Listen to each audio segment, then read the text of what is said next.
Let me, in this 5th lesson, give you some examples of these 5 research areas in GSE.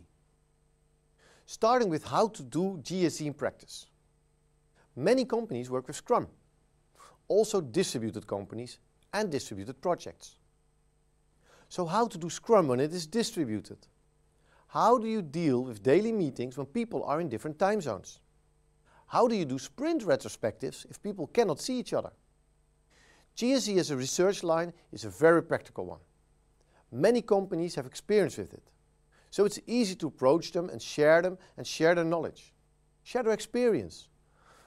Collect good and emerging practice and share the results with other organizations. The focus in GSE research is also on developing new technology, tools that help to decrease the perception of distance. One example which is worth looking at is the technical environment called Sococo. Sococo provides an environment in which a 2-dimensional map of an office is provided. Looking at it, you actually have the feeling or the perception that you are working within this office. Looking functionally, it's not much more than a conference call system. But if you look at the perception of the people working, it gives a complete other level of awareness. I think that awareness is the most crucial word. How can we increase awareness levels of people that are working remote using technology? Remember the virtual 50 meters. How to improve awareness levels as if people are within 50 meters. These kind of awareness technologies can really help. Distributed Agile is also an example, of course. As I mentioned before, it is very often used in practice. Examine how to make Scrum work when people are working remote. On Follow the Sun, there is a lot of research happening in the world, where researchers and companies try to understand how to get it working. For example, at my university, we performed an experiment.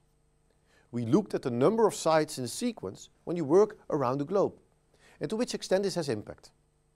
One of the key things that we found is that the more sites there are in a sequence, the more the perception of quality and speed decreases.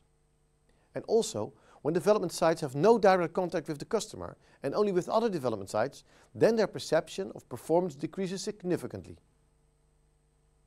Regarding teaching GSE, we developed at TU Delft a board game where we let students run a virtual GSE company. They have to make decisions while being distributed.